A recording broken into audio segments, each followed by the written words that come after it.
Hey guys, welcome back to Homesteading Off the Grid. As of this recording, it's the end of August. It's almost September. Summer's on the way out, fall's on the way in. And even though this means more tolerable temperatures, at least if you're here in the South like we are, it can mean a huge headache if you love trees, if you've done a lot of work planting trees, orchards, privacy hedges. And if this describes you, you know exactly what I'm talking about. Deer, particularly bucks, the males. As you know, this is the time of year in which the bucks start rubbing the velvet off of their antlers by way of your tiny little tree that you spent money on, that you put a lot of work into planting. Later in the year, still November, later in the year in the South, earlier in the winter in the North, it's all based upon temperature. But when these bucks go into heat and they begin marking their territory, they do so by tearing up your trees. They love to do this on trees that are less than 2 inches in diameter. So, how do we protect our trees that we've worked so hard to plant and raise and grow from these deer? As you can see in this small apple orchard behind me, if it's just a few trees, in this case we have 8 apple trees and then a bunch of eastern red buds we planted. We protect these trees with just metal cages, like 2-inch by 4-inch wire.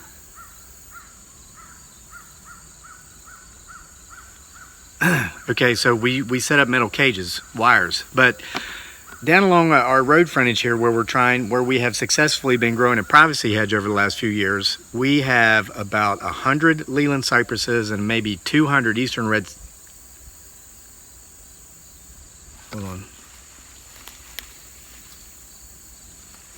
Have about 200 eastern red cedars. It's very hard to cage those in, so I want to talk to you about a product that we use, not being paid to promote it, but we've had success with keeping the...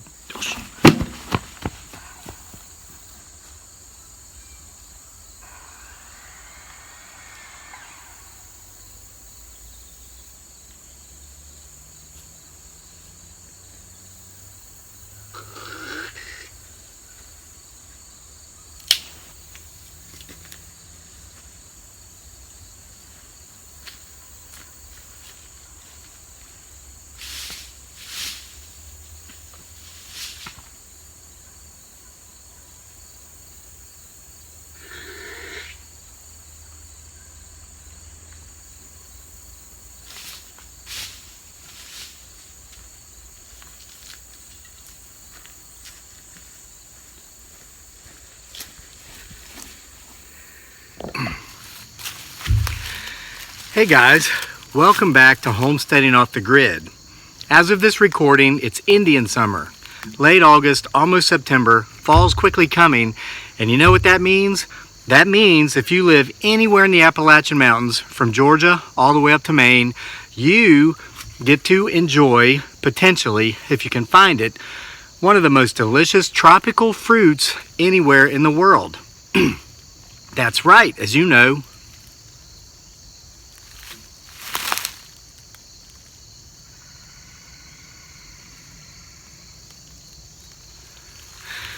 As you know, the Appalachian mountain chains on the eastern U.S. obviously is not tropical. However, did you know that there is one tropical fruit indigenous to North America? One and one only. It's called the papaya.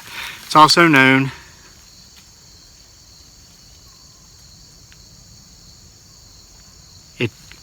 its nickname is the hillbilly banana. I don't like to call it that because I'm from Appalachia, so I like to call it the pawpaw, not papaya. I'm sorry, I misspoke. I'm being distracted. But anyway, I'm going to get through this. We're going to make a homesteading video.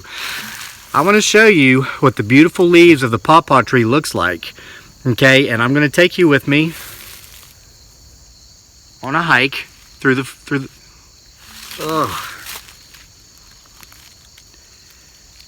forest here behind my home, and we're going to see if we can find some pawpaw fruits growing on the pawpaw leaves. The leaves are a bright green. They kind of look like the webbed feet of a duck. The tree must be approximately 12 to 15 years old before it will produce. The tree will not produce fruit until it is between 12 and 15.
Hey guys, welcome back to Homesteading Off the Grid and another morning ramble.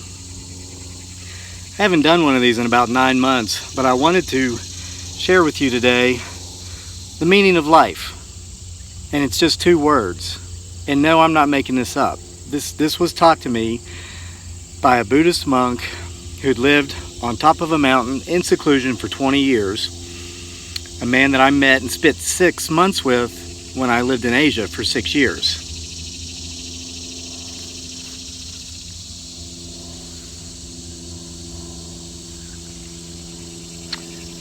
So anyway, there's a lot of activity in the forest this morning. I'm sure there's deer and fall's upon us pretty soon. Summer's almost over. But anyway, so I went to Asia kind of seeking the meaning of life. And after I'd been there for a couple of years, I heard about this old monk on top of this mountain.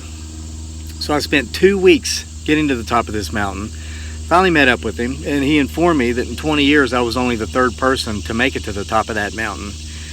And he warned me that the other 2 didn't make it back off the mountain. I did, obviously, because I'm here to talk about it. But I asked him when we got there, after some small talk, I said, I've come to you seeking the meaning of life. And he laughed and he said, it's really simple. It's 2 words. He said, I'm going to tell you the meaning of life. And these 2 words, he says, we focus as human beings, we focus on all the things that divide us. Ethnicity, nationality, political views, gender identity, sexual preference, religious choices, religious views.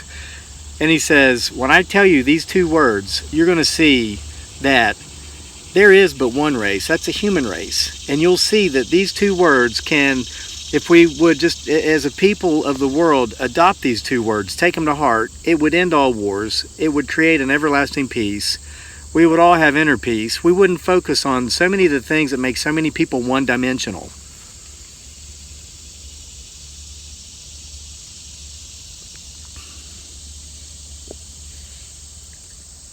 So he looks me in the eyes, both of them, and he says, these 2 words are.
This is creepy.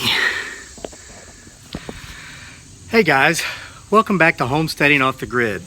As of this recording, fall is almost here, so it means time to break out the flannel, and it also means time to break out the firewood equipment. Guys, we're going to do a series this fall on how to properly and safely chop, cut, split, and stack and burn firewood. One of the first things I want to point out is a safety issue, and it's not so much safety for you, but safety for your equipment. Let me show you.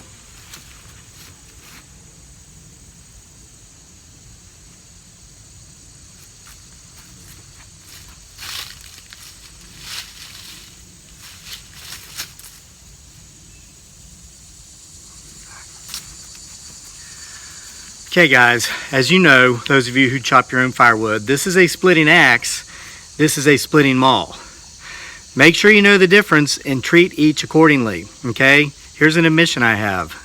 See how the material that holds the head on my splitting axe is kind of shattered? It's because I got lazy last year, and if I would get my axe stuck, instead of working it out correctly, I'd take the sledgehammer and bang the head of this thing. And I split a lot of wood doing that, and what it did is well, I had to buy a new axe, which costs money. So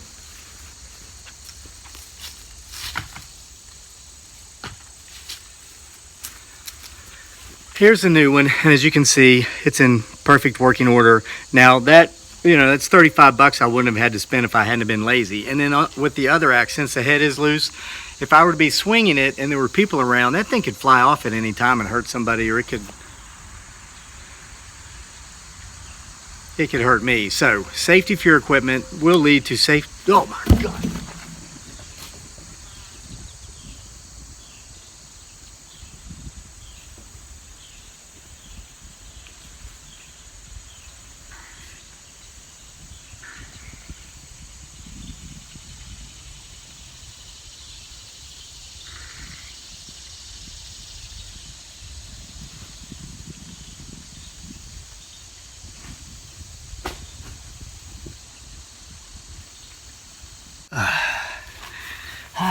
Let's see. Visor or no visor? Banana. Havana. My flip-flops are Havaiana.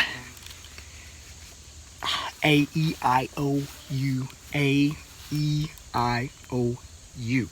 Banana in Havana.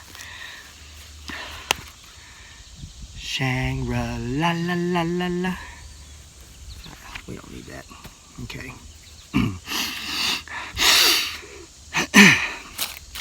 Banana.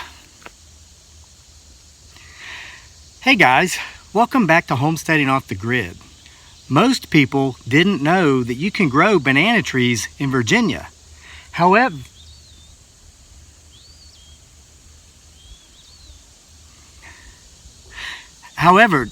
don't get too excited because you can't actually grow the banana. Banana is a tropical fruit. And yes, we do have the pawpaw here in the Appalachian Mountains. That's the only tropical fruit indigenous to North America. This fly is coming. Oh my God.